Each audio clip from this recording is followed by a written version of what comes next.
Live. You are now live. Okay. I'm sorry. I'll have to tell the teacher we were talking about the first part. So Mario, we've been talking about Baxter and what we're going to negotiate for the wage. And in talking to Jesse, we thought if we could just keep the wage the same at 1069 right now. We're going off the 1983 negotiation paper, and that Jesse brought up that the community had done a lot to help this factory, and of course the factory is, it sounds like it's the main employer for the town. Yeah. But that if we could keep 1069 as a base wage, and we can negotiate some of the bennies and stuff and see how that goes. Have you guys talked about the the escrow account? No, we haven't yet. Does that come into this one, or does that come into the next one? Oh, I think the escrow was when they started the new factory, wasn't it? Yeah, that's actually new factory. That's true. And all that was interesting, though, but we'll talk about that. What I'm going to do, Mario, is that in about 7 minutes, I'm going to call Cohen. I'll just tell you, the way I selected teams was that you were pulled out of a hat. So you guys were lucky enough to get me, and Cohen and Anna are a team. Okay.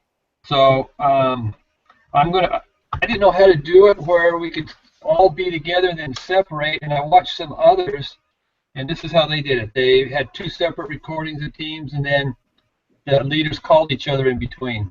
And you guys just kind of hang out and play games or something for the 15, 20 minutes that we negotiate. Yeah, that sounds like the way it has to be done. So, so that's right now. We're just talking about what we want for this first negotiation. I talked about is because evidently other places have actually gone bankrupt. Yeah. Where they've been, I guess initially I remember in the reading that they actually produced 70% of what Baxter actually produced at that one plant. So they've been a big, a stalwart member of that company for quite a while. So the other thing that you want to add to that? No. As far as what I read, it looks like the company has been fair to the employees to a certain point, and employees have been fair to the factory as well. Yeah. So I think both ends have been good to each other, but we want to keep it being that way. What do you think about that Me Too clause, where what they do is they average the top 5 competitors they have in their wages, and that's kind of where they negotiate a wage. I think that's fair. It puts you on the middle. It doesn't put you in the top, of course. Yeah. It's an average. However, it's fair. It's just, I mean, Baxter company, it's doing so well that there's no reason why not to be in the average and be in the upper half. Well, you take all these companies and you average it out, they're going to have quite a pay cut, really. By the time you average it out with those top 5. I mean, you start looking at this sheet here, and I mean, it's going to cut them down to, under $9 an hour. Yeah. I thought some of the interesting things also was that they had a 52-week notification of layoffs. That's extreme. Very extreme. Yeah, and then let's see, who's laid off workers? Well, for the new factories, the laid off workers always guaranteed right for first refusal for job openings. of the same job classification up to 10 years after layoff. And I wondered, were they still around after 10 years? And of course, there was a no strike agreement. It was kind of interesting. It was that's the way it was, but yeah, give you a year's notice that you're going to get laid off. That's when you start looking for a job. Yeah, no kidding. And you got a year to get your job. Well, exactly. Right. Of course, I'm sure many of them waited till week 50 to start looking. Okay, let's see what else it says in here. It says in here, rather than accepting wage reductions, you have notified management that it's time for Baxter to reward your members for the sacrifices that they've made. I guess, because the company was still very profitable even when others were going out of business. And they, union considers that was the workers that made them such, which is, they're the workers, so yeah, they help the company make the money. Well, another thing is too is in this new factory there it says that the workers are now even working harder than they were before. Yeah, and there's the incentive program was kind of shelved, wasn't it? Because obviously production amounts were different because the factory was, more modernized and could produce more. Right. But yeah, in this one or the 85? That's what I'm trying to. The rest of these things, I'm trying to remember which one was which.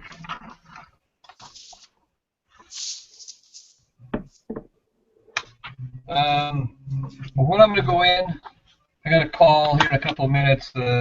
Cohen is to maintain the wage and kind of rest it on the help that the community and that the labor force has done to keep profits up for the company.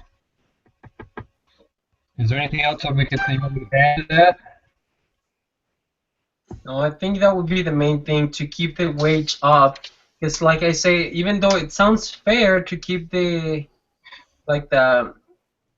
average of the top 5, it's still, if the top 5 drops, you're dropping significantly, like Jesse said.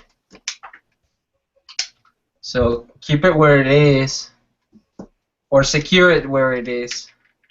Right. That's what I would say. Then we have to come back and then talk about it a little bit more, and then go back for the second negotiation based off of the 85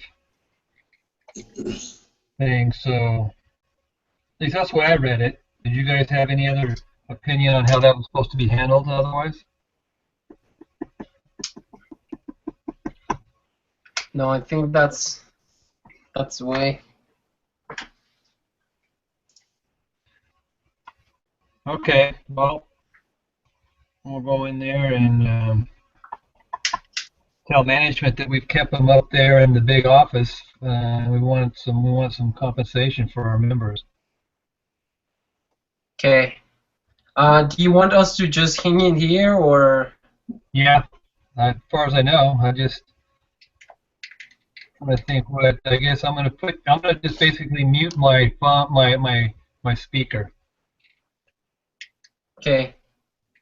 And I'll wave at you and make funny faces when I get back on. Perfect. All right. So I'll probably do the same. Okay. Okay. Thank you.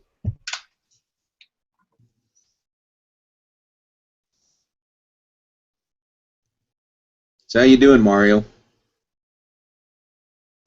Not bad, Jesse, and you? Pretty good. Good. I bet Craig can still hear us. Craig, can you hear us still? I can't hear him. Well, he's mute, so.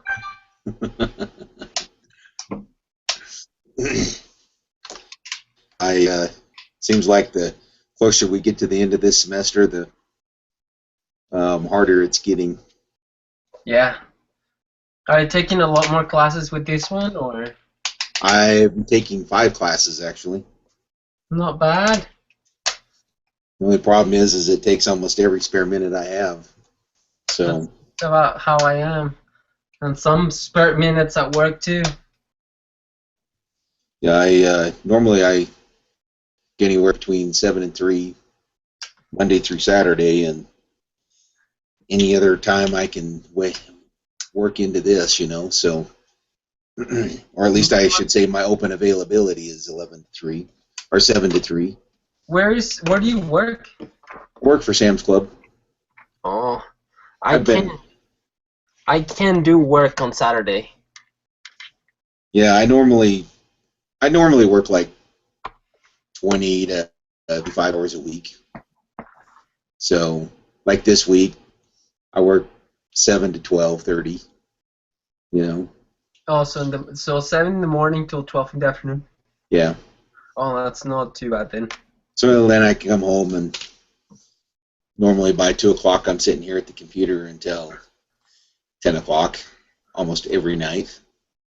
Yeah, that's rough. And the last 2 Saturdays, I've started at 8 o'clock in the morning and finished it just before midnight.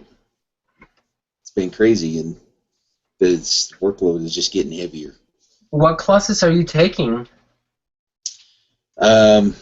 I have a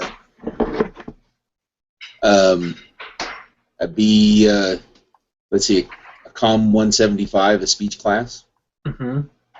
And then I have a 125, a COM 125, which is visual media.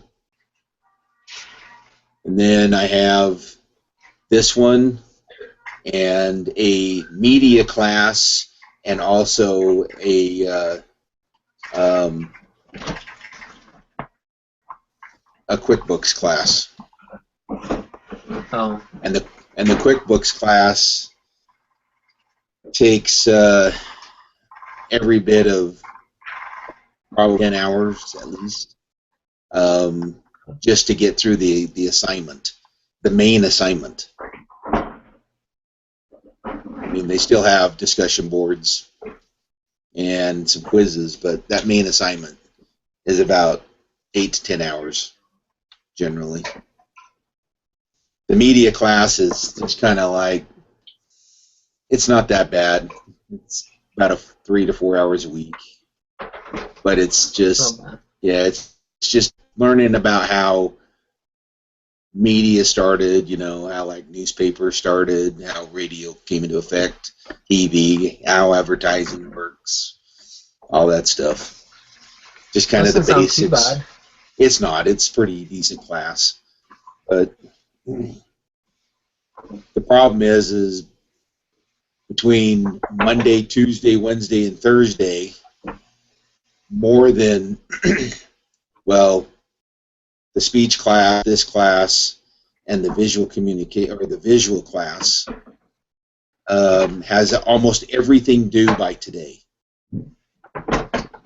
See, I have all my classes. I'm taking 4 classes, but they're like all upper level classes because this is my second to last semester. Right. So this is my easiest class. All the other ones are a bit more complicated. Take me much more time than this one.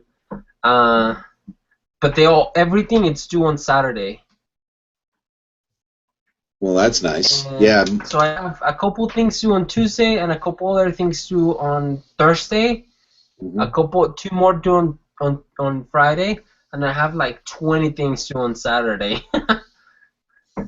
So yes. I usually have to get myself pretty organized during the week. Otherwise, I'm gonna spend my whole Saturday just doing homework. And I try to avoid doing that. I usually try to do everything at least before either Friday or Saturday, so that I can just relax on Saturday. However, it's nearly impossible. I always have to get some sort of homework on Saturday.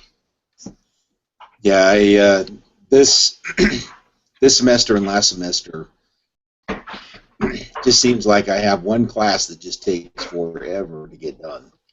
And the QuickBooks class, it's not that it's hard. It's just like last week I had 30 documents that I had to upload and download and create, and it just takes so long to do it. It's crazy. And then the last semester, I had had to build a website, and I'd never done HTML or CSS before, but this was considered more of an advanced class because they didn't have a beginner's class. Yeah. So it threw me for a loop. I spent an awful lot of sleepless nights trying to get that done. Barely passed by the skin of my teeth. So. Yeah. Hey, so it looks like we're gonna have a rough weekend with the doohickeys problem, huh?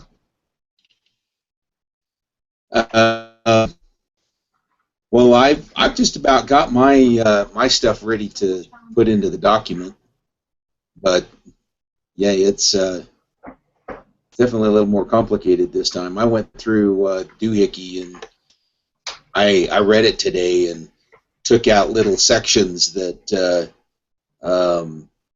correlated with wages, because I was doing wages this time. So I went through and took out all the little blurbs that had to do with it, and started my my paragraphs on it. So I got my main one done. Now I just got to do my two different scenarios. Because what's supposed to be in this one? Compensation and discipline, motivation. Yeah, I think it's development. I can't remember what the three of them. We chose three. I can't remember what they were. I wrote them down, but I probably didn't keep my paper. But yeah, I think it was motivation, wages, or compensation, and then I don't remember what the other one was.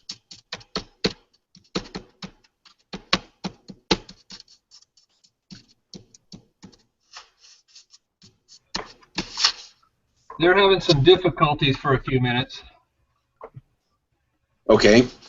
So he's going to call me back in like 5 minutes, and they hadn't been recording theirs, and so they're trying to get that working, and Anna's having a little bit of a tough time. So he said, give him 5 minutes,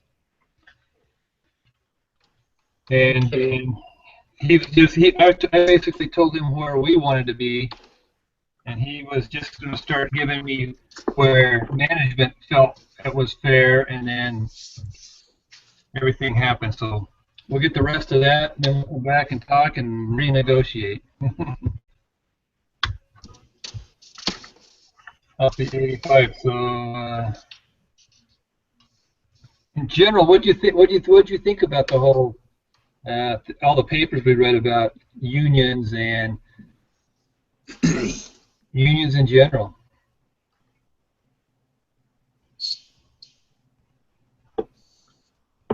I think that, at least from what I've read, what I've seen, in most of the instances that I've seen so far, I think the union has been a good thing. There are situations, I think, where it's not necessary to have a union, but I think in like this case, I think the employees, like in this case, if there wouldn't have been a union, would be working for $6 an hour. I think a lot. Back when unions first started, I think that they were good in the fact that they, because I think a lot of the factory workers were basically being taken advantage of, and they helped them out and stuff. And I agree. There's some that are good. I've never been part of one, so I don't know what to tell you. But some are probably good, and others are just, I think, are just not as good. I guess is the best way to put it. Yeah, I got a brother-in-law and a nephew that was part of a union, and for the most cases, I don't think they had hardly ever any trouble with, with working things out. And my brother-in-law had a strike once that I can remember in the 30 years that he worked for the company, but that was it. I mean, And that was just because there was a few things that neither side really wanted to give in on, or at least, they weren't willing to come to a middle ground for quite some time. But other than that, they were always able to work it out, and everyone was always happy. So the benefits and the wage was really good. I often wondered if, when you go on strike, do you ever make up that money that you lose when you're on strike? That's just it. I'm not sure. That would be a pretty interesting question because the business loses money, probably much more money than the employees would, and most people work 8 hours a day. I don't know if they get those 8 hours back or not. I would assume they wouldn't. Yeah. Yeah, if they're on, if they go on a strike for an extended period of time, of course, when they're on strike, the union's supposed to pay them something because they pay dues in the unions. But I'm sure I would say if it was my business, I was like, well, you all don't want to work, well, you're all fired. Yeah. Yeah. Well, that's what happened when the air traffic controller went on strike when Reagan was president. Couldn't come to an agreement. I think they finally ended up firing him. That was a big controversial thing. Yeah, I mean, you can't really fire someone like that, but I don't know. You don't want to work here? Well, go somewhere else. Yeah. Right. I can see Makes it tough. would be they would take advantage. They could. I mean, it's hard to say. You don't see a lot of businesses working on good faith anymore. Like in the first one that you read on this thing, I mean, they said sometimes that their negotiations were just with a handshake. The original owners of the company way back when, in the early 1900s. But then, things.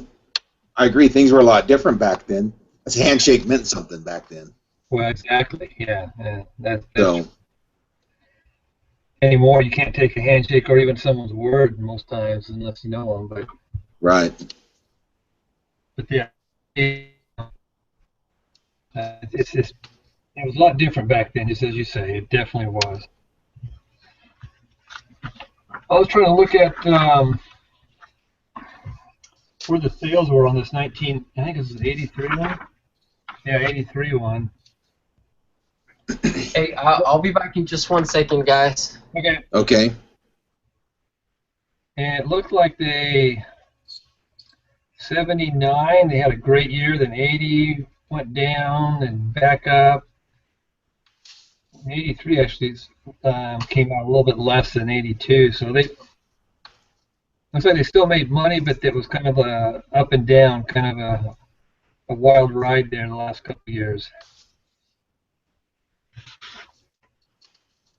But anyway, so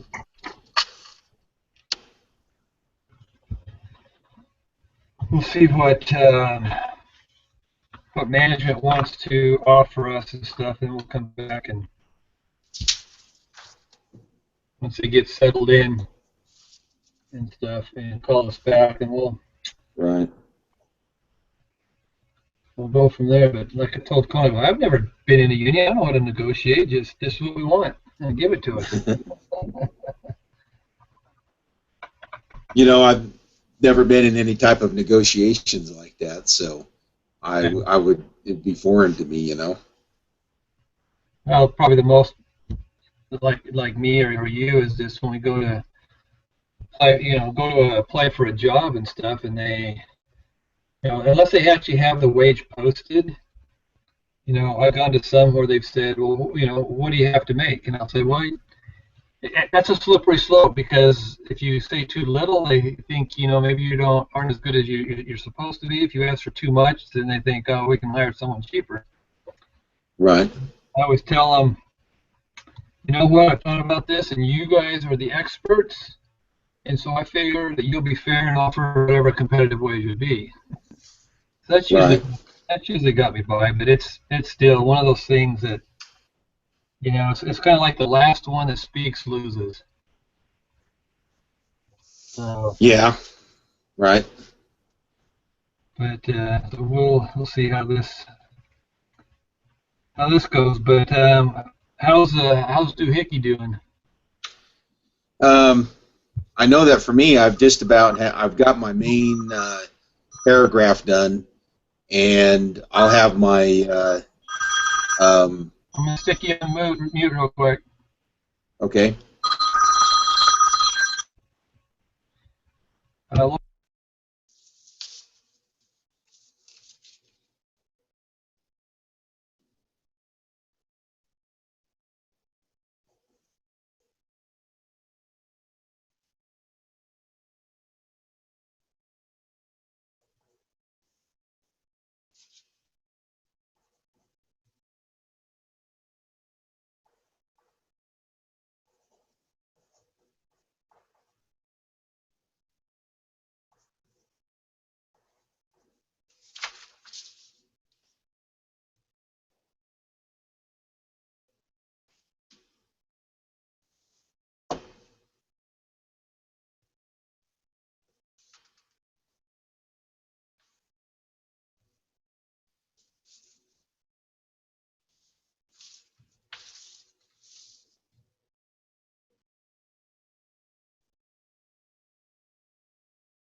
Is he negotiating now? Yes, he is. Well, he better do a good job.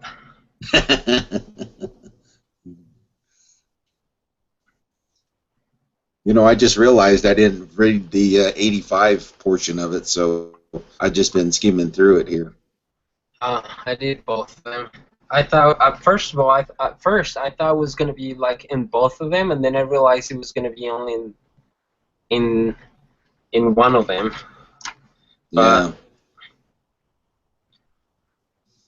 it's not a big deal. The reading wasn't too long. I'm just reading these things because someone hit us in our car, so we just got it back. Oh, so you've been without a car for a little while? Well, no, the insurance company gave us a loaner, Uh-huh. and I have my car. My wife has her car, and they hit us in her car. But it's not too bad. It was just a little hit, just a Oh, fender bender. sure. Yeah. Well, that's good. Thought it was worse. Yeah.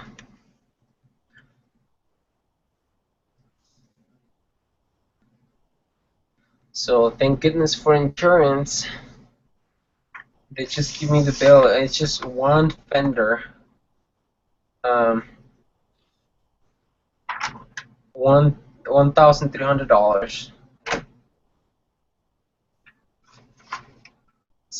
Kind of crazy.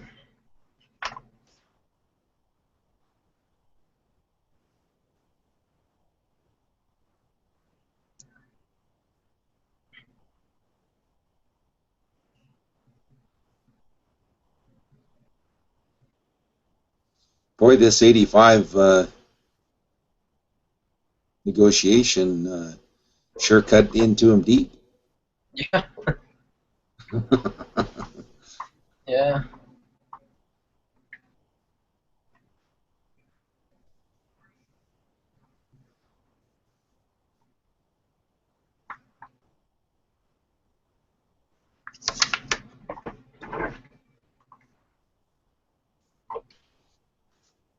I need to talk to Anna.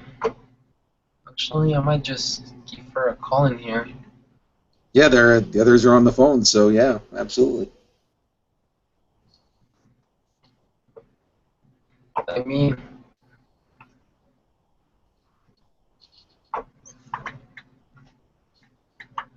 she's available.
We're back.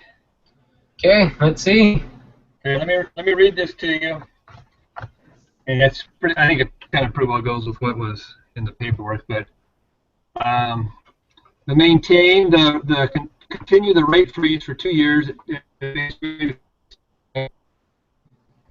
They want to discontinue the 52-week notice and drop it to 16 weeks, so 4 months. Laid off. Those laid off have no right of first refusal.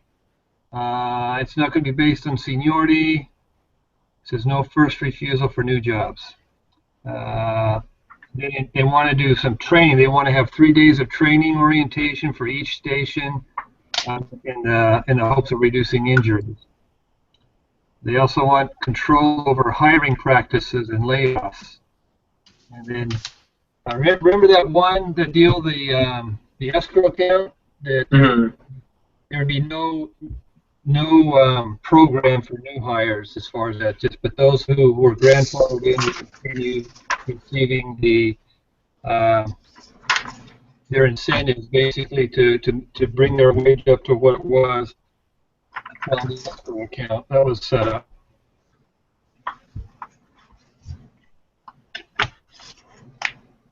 So that's that, and now he said he's ready for the next one, but the next one's based on 85. Do you remember if there's much difference in that one? Say that again? Okay, that was from the 1983 one. The next one, when I call him back, is going to be based on the 1985. Okay, yeah. And I know I'm looking at this. They had relatively from 75 to 85. I mean, a few years they went down, but this is, kind of as a steady, continual growth. But I know that the main things we're looking for in this is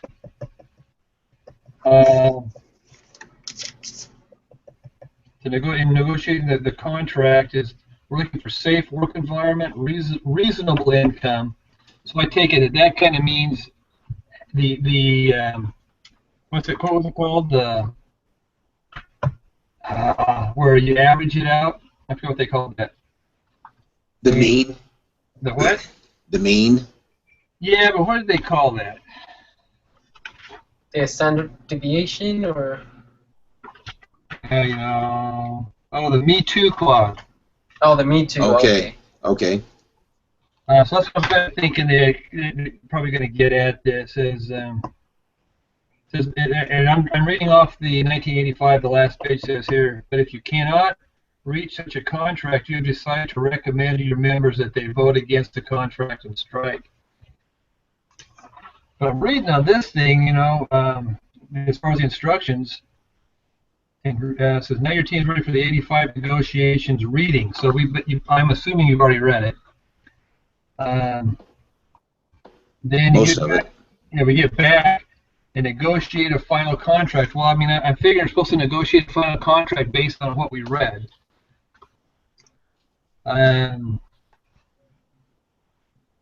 So I don't. So it's funny when Cohen I was talking to him, I said, "Well, we're going to strike, right?" That's right. It says here, but a strike is better than agreeing to a contract that further erodes the benefits of your members. So, anyways, any points you want to bring up for the 85 one?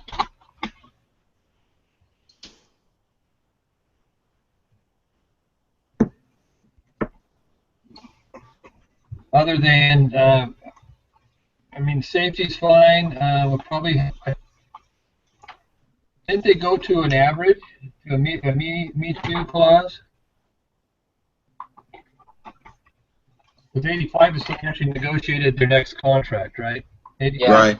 was 2 years ahead, so their 1069 guarantee for 2 years is up.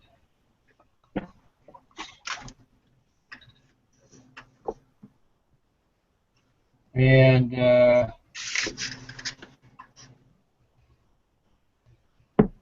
let's see,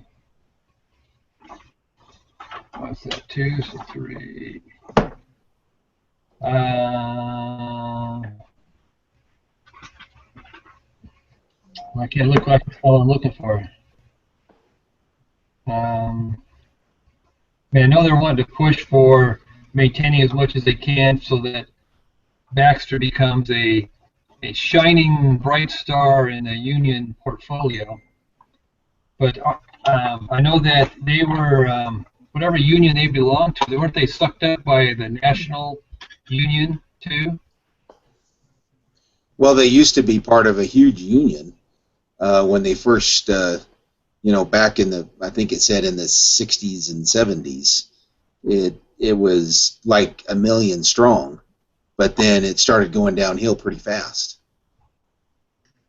Oh, okay. Because I know they were part of the AFL-CIO. They were first CIO, and then later the AFL they were merged. So Right.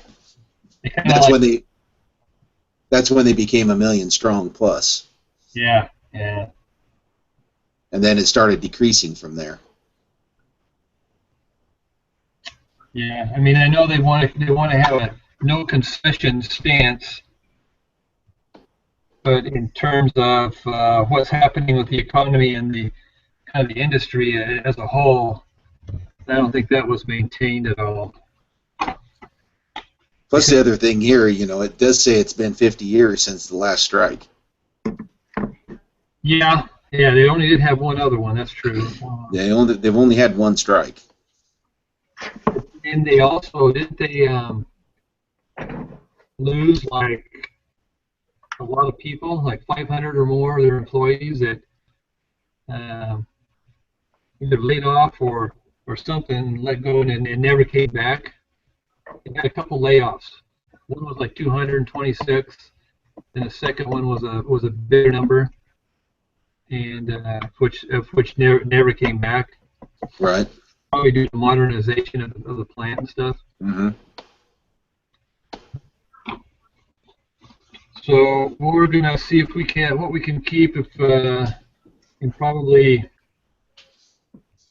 keep probably have the Me Too clause. I mean, there are other things from the last negotiation that they wanted to do was, leave out, take out that 1 year's notice of layoffs, which I thought was extremely nice. Back to It's 6. I mean, that, anyone can give you 2 weeks. It's 2 weeks notice, if that, and then all the other stuff. But the new plant, that's one thing that I remember reading in the new plant. They were having more injuries because the employees weren't as trained on the machinery, and so. yeah, that was kind of odd that their average was 202 injuries per 100 employees. Well, yeah, it means, and it tells you that they are not people that have been there for a long time. Right. They're not trained on the equipment at all. Okay, local 190. Any last profound thoughts? I don't think so. I don't think so, no. Okay, well, I'll go back and talk to Colin, and then be back in a few. Okay. And we'll see. You guys can sing to one another or something. Mario, keep me entertained. That's right.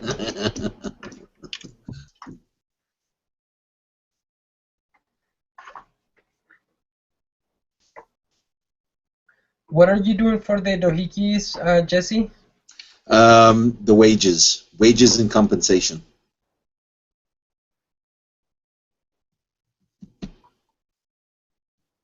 And it's interesting that to go back through it now with everything that we've learned, because I haven't read it in several weeks, and so to go back through it today and reread it, a lot of things jumped out at me that I hadn't picked up before. And the other thing, they're actually considering in the doohickey to create a union because of all the wage issues, the injuries, the not being trained on anything. They have to 50% turnover rate. I mean, all kinds of things are going on there. So yeah, they definitely have issues, tons of issues. Big issues. And I noticed that the HR person stated that because of the lack of training, they were throwing away more than 50% of the items that they were making because of poor training. Lack of quality, yeah. Yes. Yep. I mean, boy, that's a significant amount of waste. That is 50%. Yeah. I mean, Yeah, obviously. imagine you have to throw away half of the work you do. Yeah. That's rough. I mean, boy, you could really make a huge difference, wages and compensation and the way things are running, and still have money in your pocket if you did it right. Make more than you are now. I mean, that's half revenue right there. Yeah, that's a lot of profit going down the tubes. That's inconceivable for a business to throw away half of it. Yeah.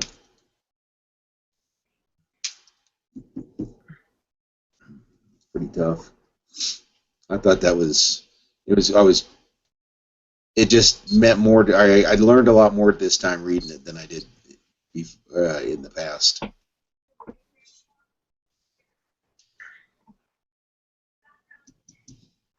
So it'll probably only take me another 20, 30 minutes and I'll be done with my scenarios.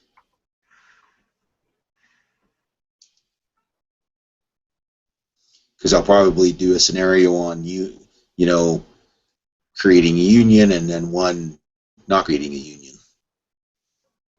Just the improvements they could make.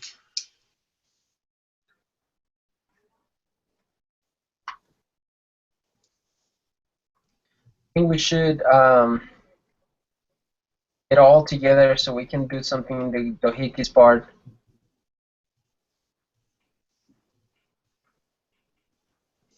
Yeah, I was going to try to have it all together and put in before this meeting, but it didn't work out that way.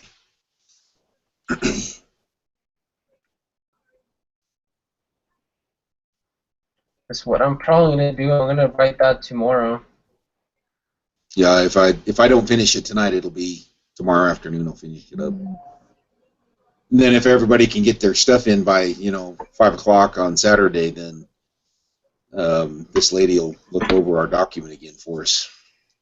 Yeah, that's. I think. Well, I think she's been huge help because last time we did pretty good. Yeah, I'd seen the review. That was quite good, actually.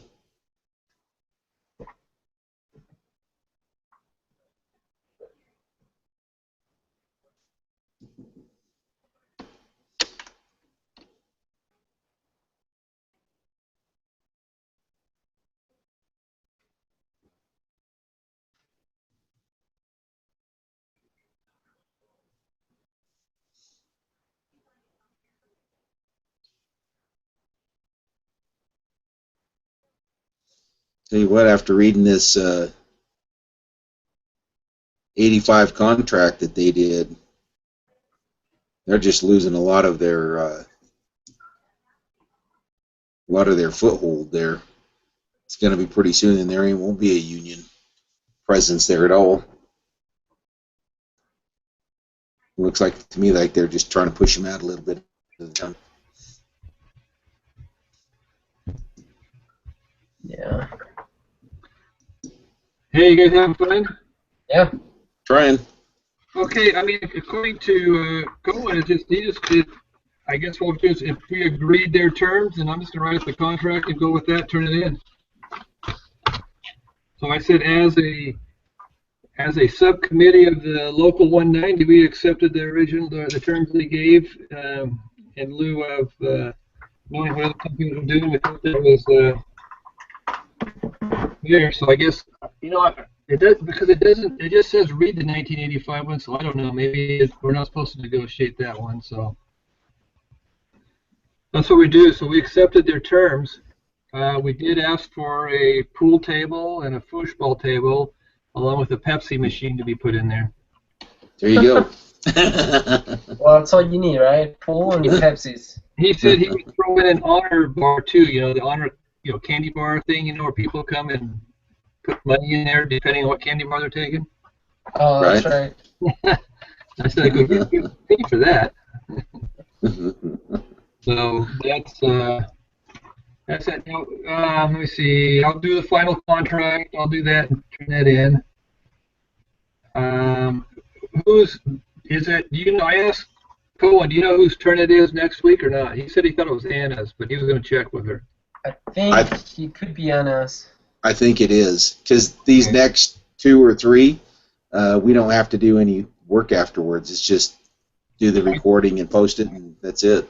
I do this. This is my second one, so. Yeah, I think you were the last one in the group.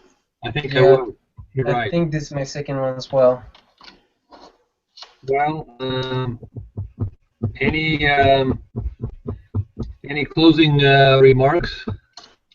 No, I think we're pretty good. Think you're done? Think you're tired? Yeah. Yeah. I gotta do a bunch of other homework before I go to bed, so. Yeah, I got some more to do myself. I had my other class. The other class, I have one more thing to do before Saturday, so I got to get that one done too. So, a bunch of writing in both these classes, but Yeah. it's been great. I'm gonna stop the broadcast here. Okay.